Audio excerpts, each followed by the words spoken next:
تمام سننے والوں کو میری طرف سے السلام علیکم ورحمۃ اللہ۔ لڑکیوں، بیٹیوں، عورتوں کی میراث کے بارے میں اور جائیداد میں حصے کے متعلق کہتے ہیں پہلی آیت یہ نازل ہوئی سورۃ النساء، آیت نمبر 7۔ اعوذ باللہ من الشیطان الرجیم۔ اللہ نے فرمایا ہے اس آیت میں للرجال نصیب مما ترک الوالدان والاقربون، کہ ماں باپ جو دولت اور جائیدادیں چھوڑ کر وفات ہوتے ہیں یا دوسرے رشتہ دار تو اس میں مردوں کا بھی حصہ ہے۔ تو مردوں کا حصہ تو سب مانتے ہیں، مسلمان بھی، کافر بھی، کفر اور جاہلیت کے دور میں بھی مانتے تھے۔ لیکن اس آیت کا یہ دوسرا جملہ وَلِلنِّسَاءِ، تو جس طرح مردوں کا حصہ ہوتا ہے اللہ نے فرما دیا لِلنِّسَاءِ نَصِیبٌ، کہ عورتوں کا بھی حصہ ہے مما ترک الوالدان والاقربون، یعنی ماں باپ جو دولت چھوڑ کر مریں یا دوسرے رشتہ دار، تو جہاں جہاں مردوں کا حصہ ہے وہاں وہاں عورتوں کا حصہ ہے۔ اور یہ کتنا عجیب جملہ اللہ نے ارشاد فرمایا ہے، مما قل منہ او کسرا، مما قل منہ او کسرا، توڑا ہو یا بہت ہو، یعنی مال توڑا ہو یا بہت ہو، جائیداد توڑی ہو یا زیادہ ہو، جس طرح مردوں کا حصہ ہے اسی طرح عورتوں کا بھی حصہ ہے۔ اور نصیباً مفروضہ، اللہ نے فرمایا مقرر کیا ہوا ہے۔ یہ اللہ نے سورۃ النساء آیت نمبر 7 میں فرمایا ہے۔ تو مفتی محمد شفیع صاحب رحمۃ اللہ علیہ نے معارف القرآن میں اس کے تحت جو لکھا ہے تو مجھے یقین ہو گیا ہے کہ ہم جاہلیت کے دور میں دوبارہ چلے گئے ہیں۔ اب دیکھیں انہوں نے فرمایا ہے کہ اسلام سے پہلے عرب اور عجم کی قوموں میں، دونوں میں، عربوں میں بھی عجم میں بھی، انسان کی صنف ضعیف، جو انسانوں میں دو ضعیف قسمیں ہیں، یتیم بچے اور صنف نازک عورتیں، ہمیشہ طرح طرح کی ظلم و ستم کا شکار رہے ہیں۔ اول تو ان کا کوئی حق ہی تسلیم نہیں کیا جاتا تھا، اور اگر کوئی حق مان بھی لیا گیا تو مردوں سے اس کا وصول کرنا اور اس کا محفوظ رکھنا کسی کی قدرت میں نہ تھا۔ اب سوچے اب بھی یہی ہو رہا ہے، اس لیے میں کہتا ہوں ہم جاہلیت کے دور میں واپس چلے گئے ہیں۔ مفتی محمد شفیع صاحب نے آگے لکھا، اسلام نے سب سے پہلے ان کو حقوق دلائے، سب سے پہلے ضعیف صنفوں کو، یتیم بچوں کو اور عورتوں کو، پھر ان حقوق کی حفاظت کا مکمل انتظام کیا۔ قانون وراثت میں بھی عام اقوام دنیا نے معاشرے کے ان دونوں ضعیف اجزاء کو ان کے فطری اور واجبی حقوق سے محروم کیا ہوا تھا۔ اب دیکھیں پختون قوم میں، بلکہ اوورال ہمارے سارے معاشرے میں، عورتوں کے میراث کے بارے میں جو قانون ہے ہو بہو مفتی صاحب نے وہی قانون عربوں یعنی جاہلیت کے دور کا لکھا ہے۔ آپ ملاحظہ فرمائیں کہ عرب نے تو اصول ہی یہ بنا لیا تھا کہ وراثت کا مستحق صرف وہ ہے جو گھوڑے پر سوار ہو، یعنی مرد، اور وہ ہے جو دشمن کا مقابلہ کر کے اس کا مال غنیمت جمع کرے۔ روح المعانی میں یہ لکھا ہے۔ تو ظاہر ہے کہ یہ دونوں صنف ضعیف بچے اور عورتیں اس اصول پر نہیں آ سکتی، اس لیے ان کے اصول وراثت کی روح سے صرف جوان بالغ لڑکا ہی وارث ہو سکتا تھا، لڑکی مطلقاً وارث نہ سمجھی جاتی تھی۔ اللہ اکبر، جاہلیت میں یہ ہوتا تھا۔ ہم جاہلیت میں واپس چلے گئے۔ مفتی صاحب نے لکھا لڑکی مطلقاً وارث نہ سمجھی جاتی تھی، خواہ لڑکی بالغ ہو یا نابالغ، اور لڑکا بھی اگر نابالغ ہوتا تو وہ بھی مستحق وراثت نہ تھا۔ اب یہ واقعہ لکھا ہے جس کے پس منظر میں یہ آیتیں نازل ہوئیں۔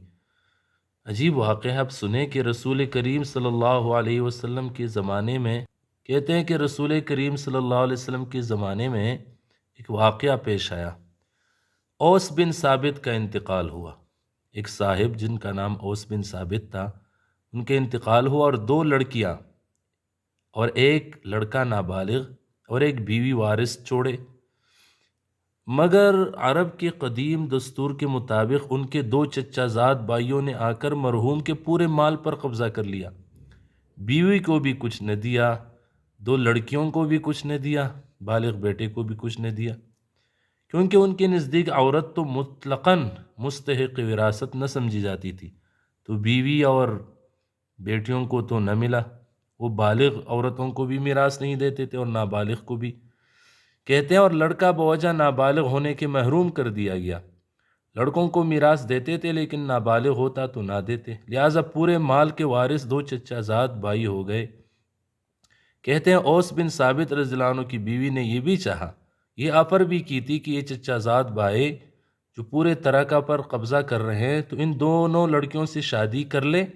تاکہ ان کی فکر سے فراغت ہو، مگر انہوں نے یہ بھی قبول نہ کیا۔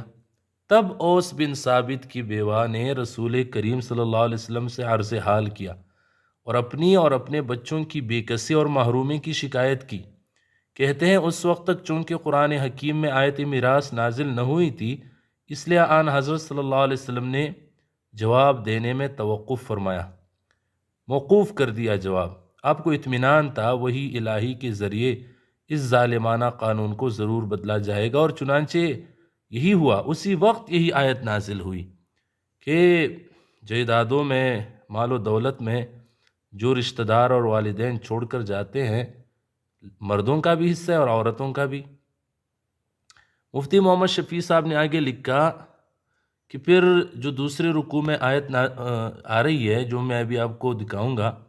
حضور اقدس صلی اللہ علیہ وسلم نے اس کے مطابق پھر مال کو تقسیم کیا، بیوی کو بھی حصہ دیا اور لڑکیوں کو بھی دیا اور لڑکے کو بھی دیا، اور جو قابض تھے چچا زاد بھائی ان کا تو چونکہ قرآن نے حصہ مقرر نہیں کیا تھا اس لیے ان کو محروم کر دیا گیا۔ اب یہ وہ آیت ہے جس میں مستقل بیٹیوں کا، یعنی جب باپ مر جائے تو ان کی بیٹیوں کا جو بھائیوں کی بہنیں ہیں ان کا حصہ ہے۔ یہ سورۃ النساء آیت نمبر 11 ہے۔ یہ آپ دیکھیں اللہ نے کتنی عجیب انداز میں شروع کیا ہے اس آیت کو، یوصیکم اللہ فی اولادکم، کہ اللہ تمہیں وصیت کرتا ہے تمہاری اولاد کے بارے میں۔ تو پہلا کیا فرمایا، للذکر مثل حظ الانثیین، کہ مرد کو یعنی بیٹے کو 2 عورتوں کے حصے کے بقدر حصہ ملے گا، 2 بیٹیوں کے بقدر حصہ ملے گا، لڑکے کو 2 لڑکیوں کے بقدر حصہ ملے گا۔ یہ آیت اللہ نے نازل فرمائی۔ اس آیت کے اینڈ میں آپ دیکھیں اللہ نے فرمایا ہے فریضۃ من اللہ، یہ اللہ کی طرف سے فرض کیا گیا حصہ ہے، مقرر کیا گیا حصہ ہے، اس لیے کہ ان اللہ کان علیما، اللہ بڑے علم والا ہے، حکیمہ اور بڑی حکمت والا ہے۔ مفتی محمد شفیع صاحب رحمۃ اللہ علیہ نے اس کی تفسیر میں لکھا ہے للذکر مثل حظ الانثیین، یہ ایک ایسا قاعدہ کلیہ ہے، آپ بھی پڑھ سکتے ہیں میرے ساتھ، آپ پڑھیں کہ یہ ایسا قاعدہ کلیہ ہے جس نے لڑکوں اور لڑکیوں دونوں کو میراث کا مستحق بھی بنا دیا۔ جس طرح ہمارے معاشرے میں لڑکے مستحق سمجھے جاتے ہیں، اللہ نے لڑکیوں کو بھی میراث کا مستحق بنا دیا، اور صرف مستحق نہیں بلکہ ہر ایک کا حصہ بھی مقرر کر دیا۔ اور یہ اصول بھی معلوم ہو گیا کہ جب مرنے والے کی اولاد میں لڑکے اور لڑکیاں دونوں ہیں، بھائی اور بہنیں، تو ان کے حصے میں جو مال آئے گا اس طرح تقسیم ہوگا کہ ہر لڑکے کو لڑکی کے مقابلے میں 2 گنا مل جائے۔ اب مفتی محمد شفیع صاحب نے ایک ٹاپک یہ مقرر کیا، یہ اب پڑھیں، لڑکیوں کو حصہ دینے کی اہمیت ہے اس آیت میں۔ انداز بیان جو اللہ نے اختیار فرمایا ہے اس سے لڑکے کے حصے کی اہمیت سامنے نہیں آتی بلکہ لڑکی کے حصے کی اہمیت سامنے آتی ہے۔ فرمایا مفتی شفیع صاحب نے کہ قرآن مجید نے لڑکیوں کو حصہ دلانے کا اس قدر اہتمام کیا ہے کہ لڑکیوں کے حصے کو اصل قرار دے کر اس کے اعتبار سے لڑکوں کا حصہ بتلایا، اور بجائے لِاثْنَيْن لِأُنْثَيَيْن مثل حظ الذکر، یعنی اس طرح نہیں فرمائے کہ 2 لڑکیوں کو ایک لڑکے کے حصے کے بقدر حصہ دو، اللہ نے فرمایا لڑکے کو 2 لڑکیوں کے حصے کے بقدر حصہ دو، ایسے الفاظ سے تعبیر فرمایا۔ مفتی محمد شفیع صاحب نے لکھا جو لوگ بہنوں کو حصہ نہیں دیتے اور وہ یہ سمجھ کر کہ بادل ناخواستہ شرما شرمی اور بہنیں معاف کر دیتی ہیں، کہ بہنیں سوچتی ہیں کہ ملنے والا تو ہے نہیں حصہ تو کیوں بھائیوں سے برائی لے، مفتی شفیع صاحب نے لکھا ایسی معافی شرعاً معافی نہیں ہوتی، ان کا حق بھائیوں کے ذمے واجب رہتا ہے۔ مفتی صاحب نے لکھا یہ میراث دبانے والے سخت گنہگار ہے، اور ان میں بعض بچیاں نابالغ بھی ہوتی ہے، ان کو حصہ نہ دینا دوہرا گناہ ہے، ایک گناہ وارث شریک کے حصے کو دبانے کا اور دوسرا یتیم کے مال کو کھانے کا۔ یہ معارف القرآن ہے، لیکن مولانا ادریس کاندلوی صاحب رحمۃ اللہ علیہ انہوں نے اس آیت کی تفسیر میں عجیب لکھا ہے، انہوں نے کچھ نکتے لکھے ہیں۔ ایک نکتہ یہ آپ پڑھ لیں، یہ نکتہ لکھا کہ مرد کا حصہ عورتوں کے حصے سے دوچن اس لیے قرار دیا گیا کہ مرد بنسبت عورت کے مال کا زیادہ حاجت مند ہے، کیونکہ گھر کا تمام خرچ اس کے ذمہ ہے، حتیٰ کہ بیوی کا خرچ بھی اس کے ذمہ ہے، اس لیے اللہ نے لڑکے کو 2 لڑکیوں کے بقدر حصہ دیا ہے۔ دوسرا نکتہ بڑا عجیب ہے، آپ پڑھیں نکتہ نمبر 2، اللہ جل شانہ نے عنوان تعبیر یہ اختیار فرمایا للذکر مثل حظ الانثیین، یعنی مرد کا حصہ 2 عورتوں کے برابر ہے، اور یہ نہیں فرمایا کہ 2 عورتوں کا حصہ ایک مرد کے حصے کے برابر ہے یا عورت کا حصہ مرد کے حصے سے نصف ہے۔ فرماتے ہیں اس طرح بیان کی اختیار کرنے میں حکمت یہ ہے کہ زمانہ جاہلیت کی رسم جو عدم توریث نسواں تھی، یعنی عورتوں کو میراث میں حصہ نہ دینا، تو یہ تعبیر اس لیے اختیار کی کہ اس رسم کا پوری طرح ابطال ہو جائے، کیونکہ یہ طرز بیان اس طرف مشیر ہے، یعنی یہ طرز بیان اس طرف اشارہ کر رہا ہے کہ عورت کی میراث مقرر اور معلوم ہے اور مرد کی میراث اس سے 2 چند ہے، لہٰذا مرد اپنی میراث کو عورت کی میراث سے 2 چند سمجھ کر اللہ کا شکر ادا کرے اور کہ اس نے مجھ کو فضیلت دی، اور یہ طمع نہ کرے کہ عورت کو میراث سے بالکل محروم کرے، یہ اس کے لیے کافی ہے اور اس کا حصہ عورت سے 2 چند ہے۔ تو یہ انہوں نے حکمت بیان فرمائی۔